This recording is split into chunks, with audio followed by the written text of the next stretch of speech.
পুরনিয়োগ দুর্নীতি মামলায় এবিএস ইনফোজোন সেই অয়নশীলের যে কোম্পানি তার নাম সামনে এসেছিল এবং তারপরে সিবিআই তদন্তে একের পর এক চাঞ্চল্যকর তথ্য সামনে আসে। রীতিমতো রেড চার্ট করে বিভিন্ন দপ্তরে চাকরির ব্যবস্থা করা হয়েছিল পুরসভায়। শ্রমিক, ড্রাইভার, সাফাই কর্মী, group C, group D, typist প্রত্যেকের জন্য আলাদা আলাদা রেড চার্ট ছিল এবং সিবিআই এর যে চূড়ান্ত চার্জশিট সামনে এসেছে সেখানে এবার 8টি পুরসভার নাম পাওয়া গিয়েছে, যেখানে অন্তত 600টি পদে বেনিয়ম হয়েছে বলে সিবিআই সূত্রে দাবি। এর সঙ্গে বিজেপি আসার কি সম্পর্ক? তদন্ত তো করছে সিবিআই, তদন্ত করছে তো ইডি, সেগুলো তো সেন্ট্রাল গভর্নমেন্টের। তো এর সঙ্গে বিজেপি করার কি সম্পর্ক? এটা তো তাদেরই হাতে আছে এজেন্সি। যদি কোনো তথ্য প্রমাণ থাকে তারা ব্যবস্থা নেবে। এর সঙ্গে রাজ্যে বিজেপি আসার কি সম্পর্ক? এর সঙ্গে রাজ্যে বিজেপি আসার কোনো সম্পর্ক নেই। অ্যাকচুয়ালি যাদের বিরুদ্ধে একসময় বিজেপি ভিডিও ছাড়তো, বিজেপি পার্টি অফিস থেকে ভিডিও ছাড়া হতো, যারা ওই সিবিআই, ইডি ইত্যাদি নানা রকম চাপের বিষয় ছিল, এই সবটা মাথার মধ্যে ঘুরে অবচেতন মনে কনফিউজড হয়ে গেলে এইসব স্টেটমেন্ট বেরোয়। ফের মৌসুমের শীতলতম দিন আজ। কলকাতার তাপমাত্রা 10.2 ডিগ্রি। আজ কলকাতার সর্বনিম্ন তাপমাত্রা 10.2 ডিগ্রি সেলসিয়াস, স্বাভাবিকের থেকে 3.7 ডিগ্রি কম। সর্বোচ্চ তাপমাত্রা 18.4 ডিগ্রি সেলসিয়াস, স্বাভাবিকের থেকে 6.7 ডিগ্রি কম। বেলা বাড়লে কুয়াশা কাটবে, মেঘমুক্ত থাকবে আকাশ। কলকাতা সহ রাজ্য জুড়ে কনকনে ঠান্ডা। দক্ষিণবঙ্গের সঙ্গে উত্তরবঙ্গের তাপমাত্রাও কিন্তু পাল্লা দিয়ে নামছে। মৌসুমের আজ শীতলতম দিন। কলকাতার তাপমাত্রা 10.2 ডিগ্রি সেলসিয়াস, স্বাভাবিকের থেকে 3.7 ডিগ্রি কম। সর্বোচ্চ তাপমাত্রা 18.4 ডিগ্রি, স্বাভাবিকের থেকে 6.7 ডিগ্রি কম। বেলা বাড়লে কুয়াশা মুক্ত হবে, মেঘমুক্ত হবে আকাশ, এমনটাই বলছে আবহাওয়া দপ্তর।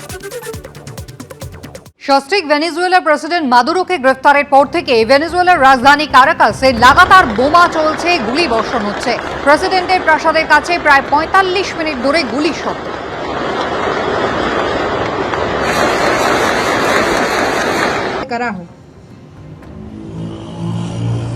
ক্যারাকাসে ড্রোন হামলার খবরও পাওয়া গিয়েছে। প্রেসিডেন্টের প্রাসাদের উপর অজ্ঞাত পরিচয়ের ড্রোন উঠতে দেখা যায়।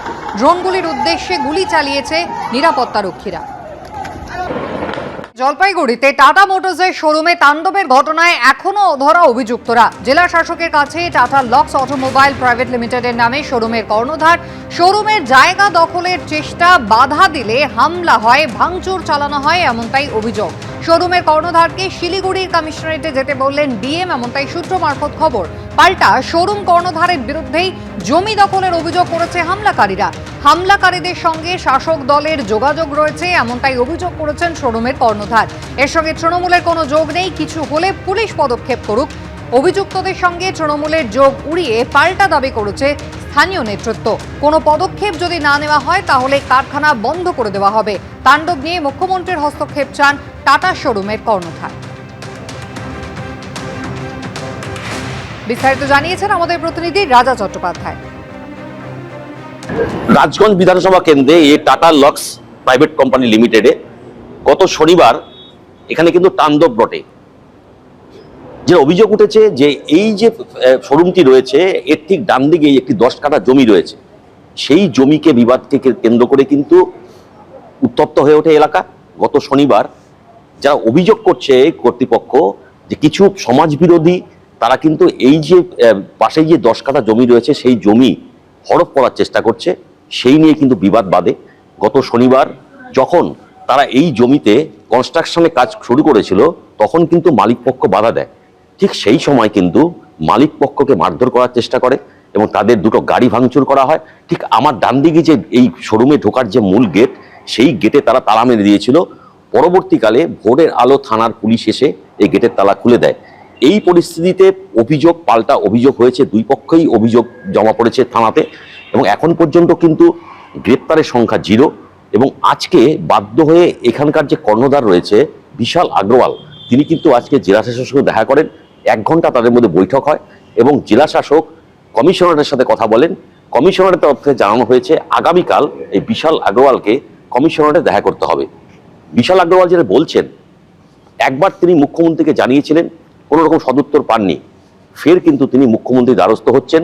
যদি মুখ্যমন্ত্রীর তরফ থেকে কোনো রকম সুরাহা না মেলে তাহলে রাজগঞ্জ ব্লকে যে কটি ব্যবসা এদের রয়েছে সমস্ত ব্যবসা বন্ধ করে তারা কিন্তু এখান থেকে ভিন রাজ্যে চলে যাবে, এমনটাই কিন্তু জানাচ্ছেন বিশাল আগরওয়াল, এই ফার্মের কর্ণধার।